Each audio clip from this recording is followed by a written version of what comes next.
Zom 100, Bucket List of the Dead. Welcome back to Cutie. Like and subscribe so you can get 100 girlfriends. Source: Zom 100, Bucket List of the Dead. This epic anime starts in a ruined place that was once a city. A man can be seen running from something and people seem to be falling down from buildings. Wow, they're getting eaten by zombies. And it's no ordinary weak zombie. They are super fast. But this was just a movie that our MC, Akira Tendo, was watching in his small depression room. He seems to envy the man in the movie. Judging by the dark circles in his eyes. He's regretting his existence. He looked at the time on his cell phone, seeing that it was already 3 a.m. and he needed to work early as usual. He doesn't want to go and wishes that he would wake up in a different reality. Like all of us, really. Well, MC wasn't like this 3 years ago. He entered the production company as a rookie and with a great smile. It was MC's dream job to be part of a production company. After he was introduced, the CDO brought him to his new work desk. On that same day, MC met his very first crush, Saori Otori. The moment he looked at her, he felt cherry blossoms around them. Indeed, love at first sight. But he acted cool in front of his senior. But he knew he liked her more than a coworker. Later that night, MC and his seniors went to a bar to celebrate his new arrival at the company. They shared drinks and dinner together. Watari also looked cutely at him, making our MC blush. That's why he dedicated himself to working hard to make a good impression on her. After a few minutes, all the seniors seemed to switch into robots, taking out their IDs and returning to the company building. For an all-nighter. He didn't expect an all-nighter on his first day, thinking it wasn't normal. But the seniors around him work like it's daytime. He ends up sleeping in the office until daybreak. And the day after that, they still spent their day and night. Ultimately, MC returned home 2 days later, like most karoshi men in Japan. Within those few days, he was slapped with the reality of how harsh a slap on what exploitative corporations have. A day after that, his senior workmates said that their company offers vacation, mental, and medical days off. But no one really uses them. Then time skips to MC's second year in the company. He's slowly turning into someone like his senior, lacking a shower. When he thought of indulging himself in water, the department chief told him that Takashi, his workmate, couldn't make it, so the task was given to MC. Another all-nighter. Miserable, he can't wait for a missile to drop on his head. But this thought was interrupted by Otori, the love of his life. She offered MC lunch since she noticed him mad eating, so she took the initiative. It was Otori that kept him sane. Except she was the CEO's mistress, and the fact that they dared to do it in the office is disgusting and breaks him. That's the last straw. That night, he questioned why he still kept on working in that stuffed-up company when it was the reason it made him look like a zombie in real life. On the way home, he spent his last brain cell gaslighting himself that their company wasn't as worse as the other, and that's enough to stay.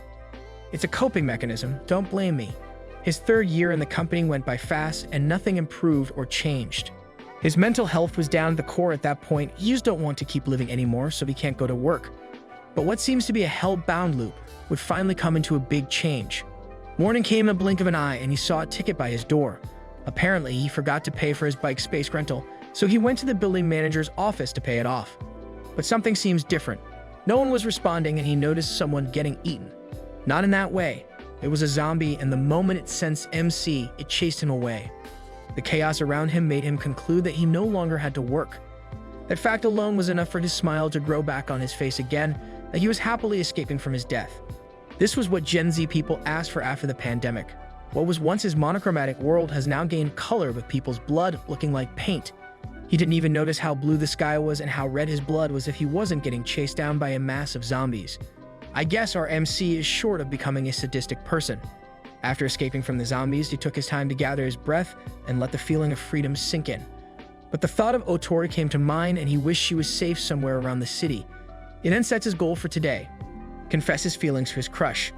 50-50 chance she's already bitten though. But he's willing to take the risk and would rather get eaten by zombies than regret not sharing his feelings. So he rushes his bike toward Otori's apartment.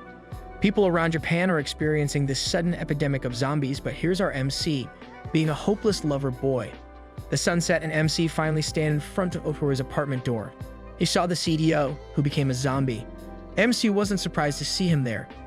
Instead of being a coward, he bravely stood as he spoke his unspoken complaint over his 3 years in the company, especially how the workers are suffering and working overtime, while the CDO and higher ranks do nothing but sit in their chairs. MC took his tie and was ready to tackle his boss. I bet you waited years for it to happen. With his long-gone skill in rugby football, he pushed the CEO out of the building window and fell hard on the pavement. When he turned around, he saw his beloved Otori in green blood, slowly turning into one of the vicious zombies. He was too late, but despite that, he stood up with a broken heart and confessed to dead Otori. She heard everything, but she had no brain left to understand his words.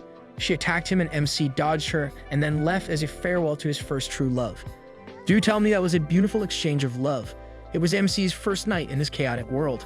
He stops by an abandoned convenience store to drink after running and biking his way out of survival. Despite being in a chaotic world, he was still thankful that he didn't have to force himself to go to work.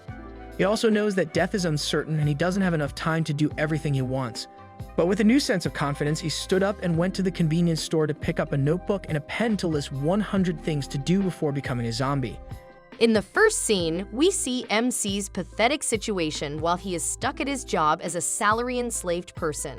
His eye bags are dark, and their department chief is complaining in the background, ignoring their staff's complaints and sickness. The dark side of every company, to tell you.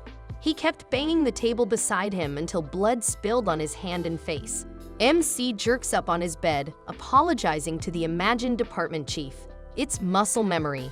Seeing that he's in his room, he realizes he doesn't have to go to work because of the apocalypse. So he went to his balcony and greeted the zombies with a wide smile. Not what you expect in this situation. Since he has no responsibilities, he is now free to laze around all day, something he hasn't had for 3 years. But before that, he cleaned out his room, throwing the garbage outside, not minding the environmental law since the outside world is already messy. He also did his laundry, cleaned his bathroom, and vacuumed the floor. Now, everything is almost as good as new. To reward such achievement, he lectured with the holy water of the gods, beers. He felt great drinking it, especially if he had no obligations that he even teared up. That is heaven for him. He turned up the TV, only to see the news reporting on how bad their situation was. Everything is on fire, and even their studio became the Walking Dead. The reporter informed them that the internet and telecommunications were down. They also received no word from the government, so there's nothing certain about the overall situation. Just then, the zombies breached their studio and were eaten before the news ended. At least she did her job till the end. Not in a nice way, though. This gave our NC time to sink in that the world is in a pretty bad situation, and yet he's casually drinking his beer, looking down on zombies. Speaking of beer, he was about to grab another one but found none left. He panicked over running out of beer and was about to throw a tantrum now that his lazy day was ruined. MC was feeling lazy and didn't want to deal with the zombies, but he couldn't bum without his fuel. Anything for the holy beer. While MC was panicking over beers, other residents in the building were also panicking for their survival, like Mr. and Mrs. Kosaka. Just when Mr. Kosaka was feeling hopeless and throwing a tantrum on the balcony, he saw MC climbing down the pipes, which scared them both. MC explained that he couldn't take the stairs, so he climbed. Mr. Kosaka offered a hand to help MC, but he refused as he assured them he was doing fine and on his way to a store. Before leaving, he introduced himself to them as their neighbor, smiling like they're not surrounded by hungry mobs. The couple also introduced themselves, unsure what to feel about their interaction. MC also offered them service on getting stuff from the store, oddly enthusiastically. He picked up his bike and went on his way, not minding getting chased by tons of zombies behind him. According to him, it's better to get eaten by zombies than go a second without beer. Sounds like my drunkard dad. He outran the zombies and later arrived at the store. As he marched his way inside, a camera sensed him. MC didn't notice it and went towards the fridge, singing happily about beer. But as he got closer, he realized that he wasn't alone. A girl wearing a hoodie and shorts refreshed herself with cold water and gathered practical essentials like water and food. We are blessed with another waifu. To avoid the girl getting scared, MC thought letting her feel he was harmless was right. So he started a conversation awkwardly while the girl was busy with her phone, ignoring whatever MC was saying. The girl was about to leave, but she heard something.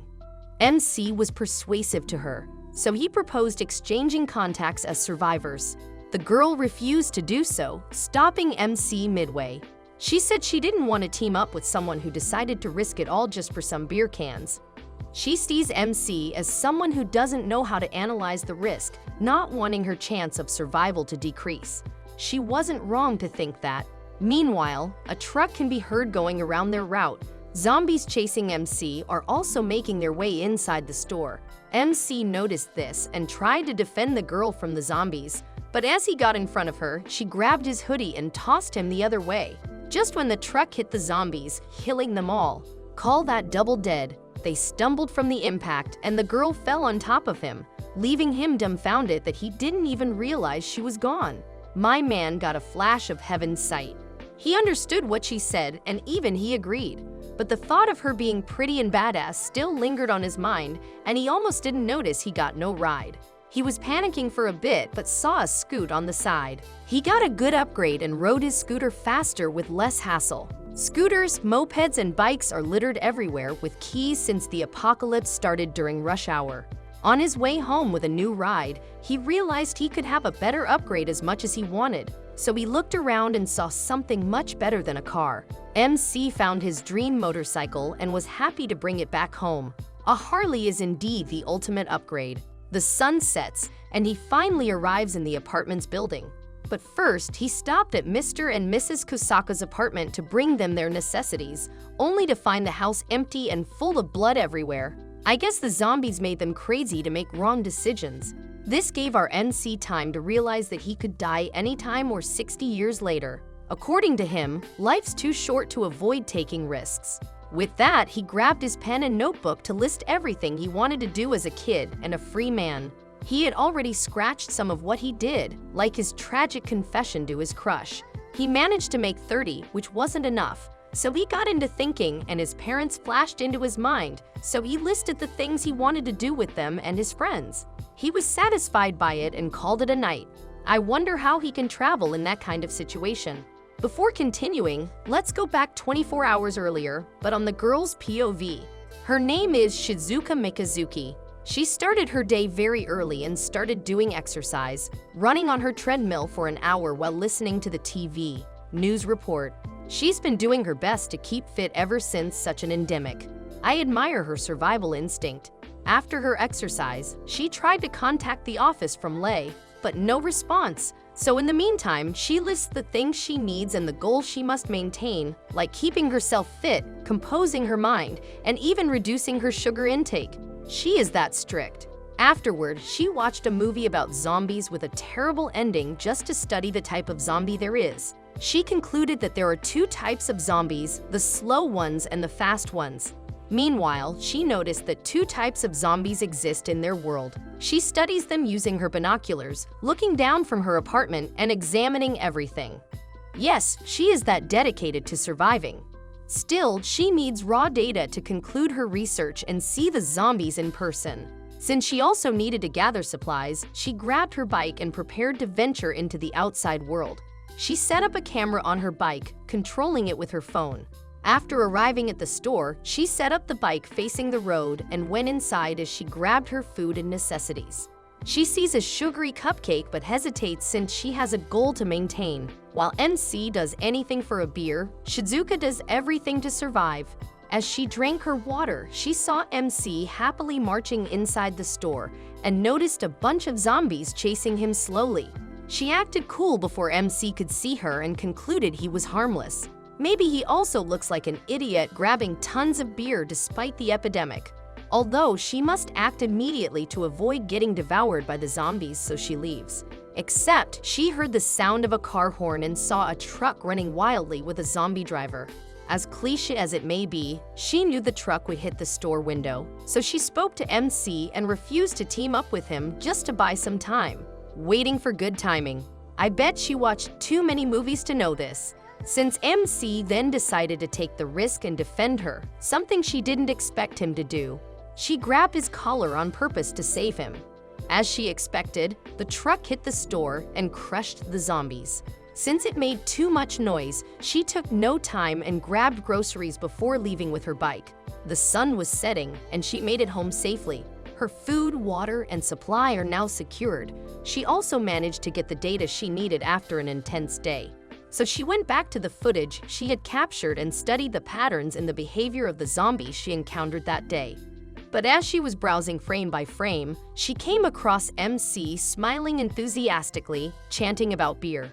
It was intriguing for her to see someone happy in a state of emergency, confusing her feelings and mind. That's when she realized that one shouldn't make decisions they would regret, like how she refused to get the sugary cupcake earlier just because she needed to stay healthy. Let that be a lesson coming from our MC. Life is short, so eat and drink anything we want. The next scene starts with a flashback in a Shinjuku city bar. Sho is taking survivors in his bar. A girl who lost his parents was crying alone. Since sweets can't calm her down, Sho comforted the kid, telling her it'll be alright. Will it ever be though? One of his men informed him that the zombies were close again. Then Sho held her hand as she assured her that she'll come back, and the girl smiled. I'd like to be comforted like that too.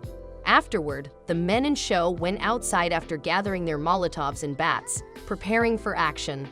His other subordinates are already outside, fighting for their lives. Even one of his followers is hanging tight and still looks up to Sho in his final moments.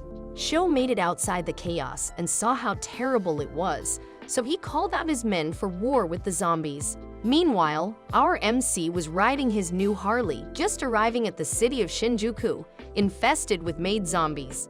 But he was there for a reason, for his longtime friend Kencho. But wait, how did MC know his friend was still alive? Let's go back to a few hours later. MC started brushing his teeth, trying to decide if he should grow a cool beard now that he didn't have any work to hold him off. It took a while for him to decide that he was picking out some reference to a beard he wanted over a magazine.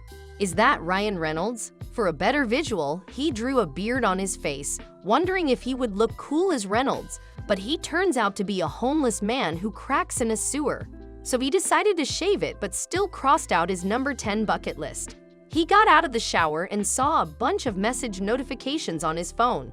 It got him hyped up, realizing that the internet must return after 3 days. So he messaged his friend since it's been a while since they hung out, all because of the bogged-down job that made him refuse the invitations he got. But now that he's a free man, he chatted with everyone for a meetup and even used a sticker emoji like it's a normal day to hang out. He waited for a reply, so he was just distracting himself in any way he could. There is a 50-50 chance his friends are alive, but it's been a while and nobody responded. That's when he felt gloomy.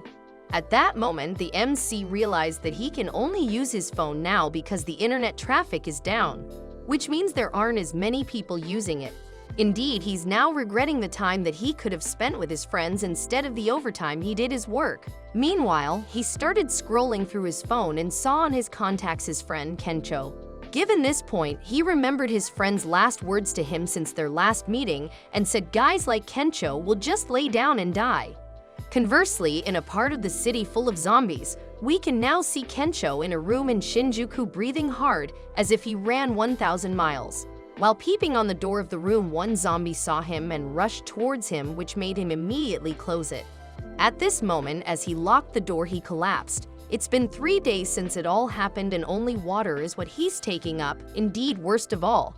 Now, he gazes towards the zombie girl that's been tied up in that room, aggressively wanting to rush toward him, but she's tied up so he's safe. Seems like luck is still present even on one's unluckiest day.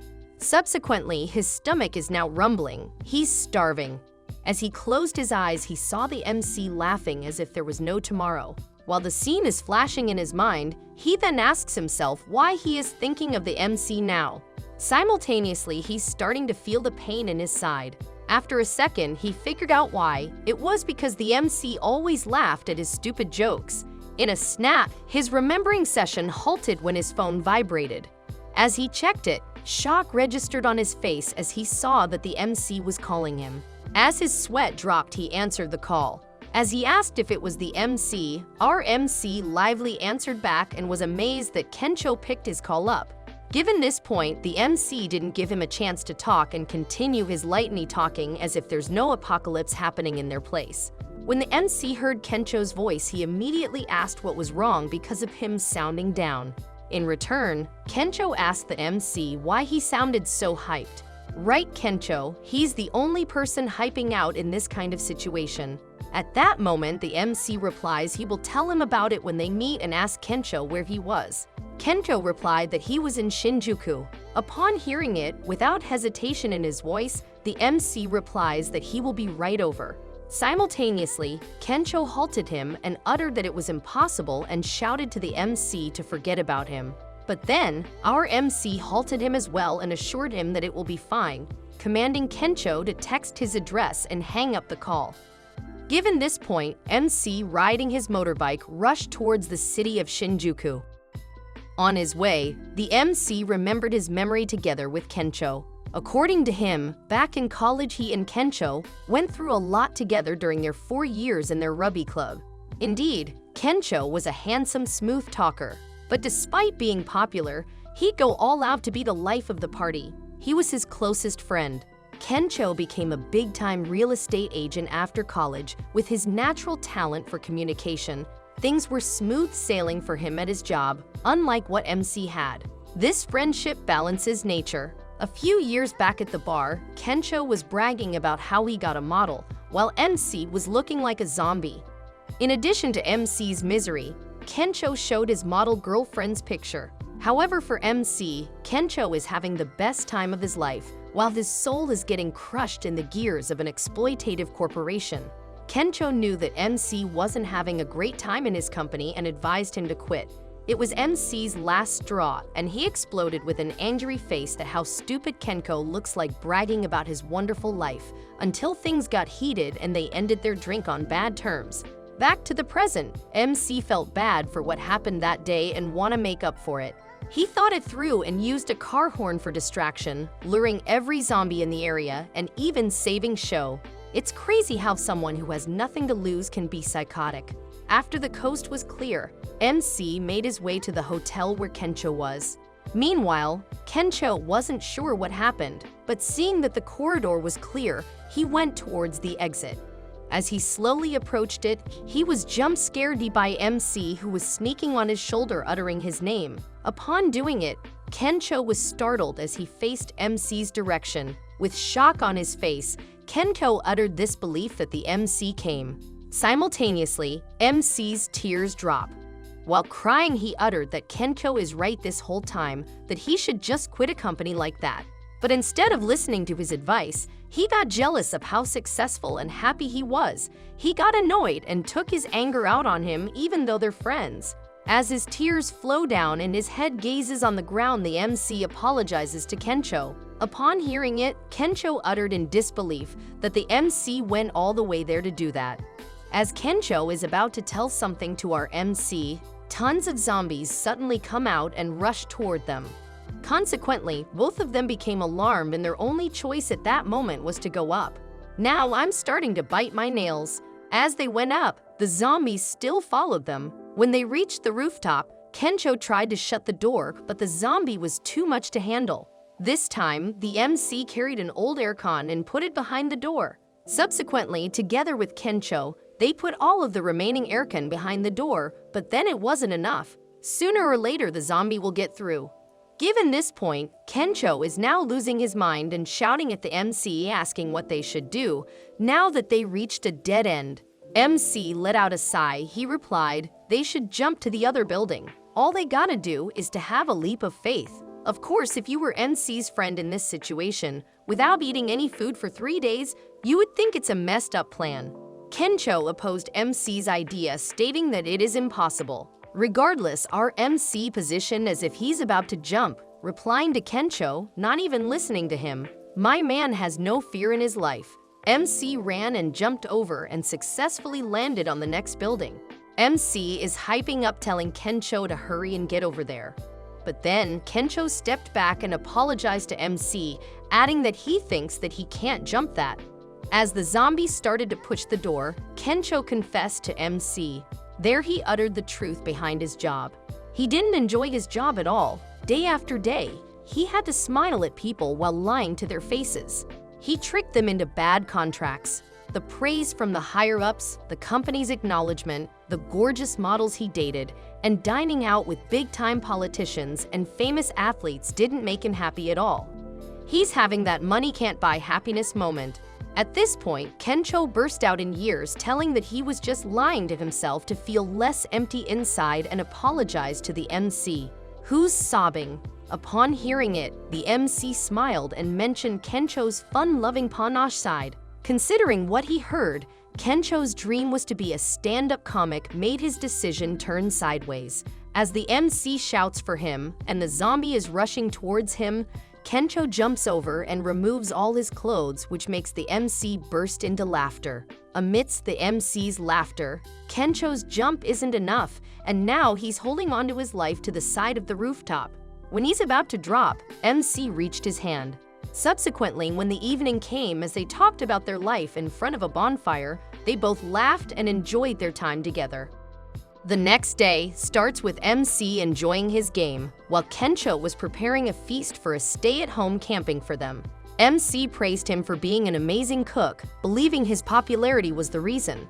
Still, Kencho brushed the idea off and never missed teasing MC about not having a date due to his flaw in cooking. Cooking makes a man manly. MC swore that he would find a date by the day, and he, looking at the horde of female zombies below, wished him good luck. While MC was busy with his game, Kencho saw the MC's list of things he would like to experience before becoming a zombie someday. Live your life before it ends. He decided to add his wish, being a stand-up comic, but when MC refused, Kencho said he wanted to be by his side in his adventures, so he agreed. Gotta aim big time. The two rode off to Ikebukuro for a wide TV screen, and while setting off towards the place, Kencho is troubled by his lack of experience, but MC tells him not to worry and asks him why he wants to be a comic. Kencho happily replied that it was his childhood dream to be one. This distracted MC from the chaotic road ahead. Luckily, Kencho woke him up just in time. Always have eyes on the road. Just as things could get any worse, a zombie driving a tanker came at them at full speed. MC thought of a plan, a wild and crazy one for Kencho. He saw a ramp and stairs leading to an underground mall. Going at high speeds, MC drives towards the ramp, dodging the tanker, and makes his way down to the mall when a fire explodes. Kencho was relieved of their escape, but they were far from safe. Zombies came charging at them, but MC found an electronics store they could hide from, much to his delight. Poor Kencho for being dragged into his wild side suddenly. A light flashed behind them. They were survivors of the apocalypse. One of them got angry at Kencho for praising their survival, but he remained optimistic about the situation. Because they were in the basement of a department store, food was not a problem. As everyone settled down for some dining and wine, everyone introduced themselves. The survivors trapped in the store were Rika, Maki, Yukari, and some old guy in a serious panic. MC and Kencho were shocked and delighted when all three ladies were flight attendants who got involved with Japan's apocalypse when they arrived. Well, aren't they a lucky bastard? Yet everyone did not have a great time with the zombies making noises outside, so Rika left to get more drinks. MC felt hopeless in any way to ease the ladies, so he decided to switch the topic, asking Yukari about having a boyfriend, yet this only pissed her off. MC panicked and tried to ask Kencho for help, but he and Maki already had their world, leaving him awkward. When Kencho looked back at MC, he just gave him a smirk. MC was stumped, remembering their conversation about him being unlucky with dates. The world has always been unfair. This only fired MC to level up his moves. He told everyone about his exploitive job for 3 years and his challenge of snorting a full bottle of tequila. Then Rika came back and cheered on his performance.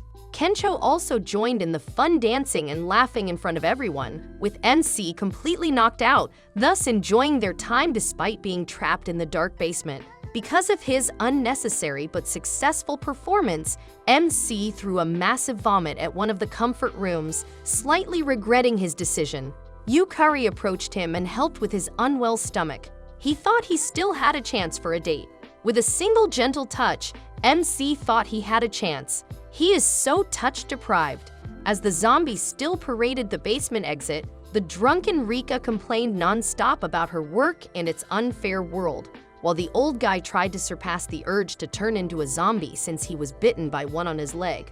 Now a full-fledged zombie, the guy came up to Rika, and she screamed so loud that Kencho, fully naked in bed with Maki, heard it and got startled. Meanwhile, MC asked Yukari about her concern for his well-being, especially after his performance, and she replied sincerely. She also added about having a boyfriend who was separated from her, but hopeful for their reunion someday.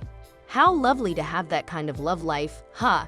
MC even thanked her for letting him dream even for a short time. Unfortunately, not every dream can come true. When Kencho and Maki went to check on Rika after her sudden scream, Kencho was shocked to see her become a zombie. She was charging at him at full speed, but Manga quickly dodged her attack, but she was able to take Maki down. Fun doesn't last long in an apocalypse. Rika turned back to Kencho and launched her attack. Then he used one of their suitcases and countered her, eventually ending her life. Just when I thought they'd have a good time. Meanwhile, MC and Yukari had a one-on-one deep conversation by the stairs, unaware of Kencho fighting for his life downstairs. She confessed to him about the hardships of being a flight attendant, how physically demanding and mentally exhausting it is, but still pushed through the trials, believing in her heart that the safety and lives of the passengers highly depended on them. Even here, not everything that glitters is gold. She also added about an incident from her work about a man lashing out his anger at them for the delay of his flight, calling them flying waitresses, and MC felt bad about it. Who wouldn't? In the end, she told him about the painful words that kept reminding her about working hard in the first place and blamed her childish dreams for mistaking a glamorous job to be heavenly work. It is heartbreaking, but reality has always been a mixture of pain and bliss. MC took some time to reflect on his experience with her confession about how she dreamed of working at a production company because of all the glamour it has shown, and he was eager to experience that, despite not knowing or ever wondering what lies behind that fabricated world full of lies and deceit. The exploitation part was just his excuse for quitting. That is why we should be extra careful, especially now that the world is so good at dividing truth and lies. But then he remembered what inspired him to do such things. They were wanted by someone else, and not his, calling it a borrowed dream. MC asked her whose dream it was for her to become a flight attendant, but before she could even respond, the old guy who turned into a zombie, the killer of all moods, appeared behind them and attacked Yukari. It all happened way too fast. MC was shocked and angry at the same time that he punched the old guy and pushed him downstairs, refusing to leave Yukari alone despite being bitten and soon becoming a zombie. Time was ticking for Yukari, so she told MC why she wanted to be a flight attendant at her last moment.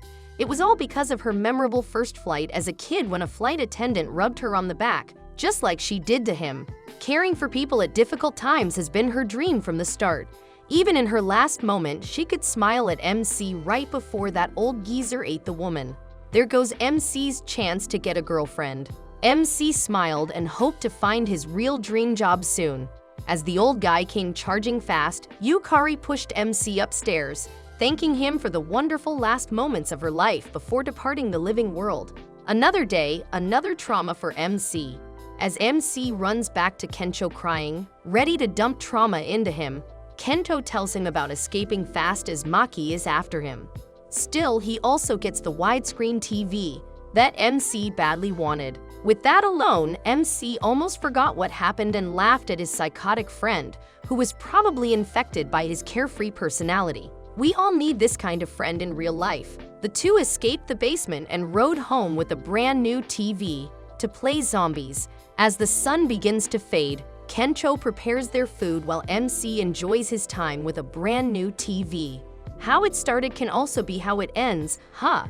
Kencho confessed about being traumatized by flight attendants after their whole experience with them in zombie mode, but MC just straight up ignored him and focused on his game. I think anyone who has experienced near-death situations would be traumatized at some point.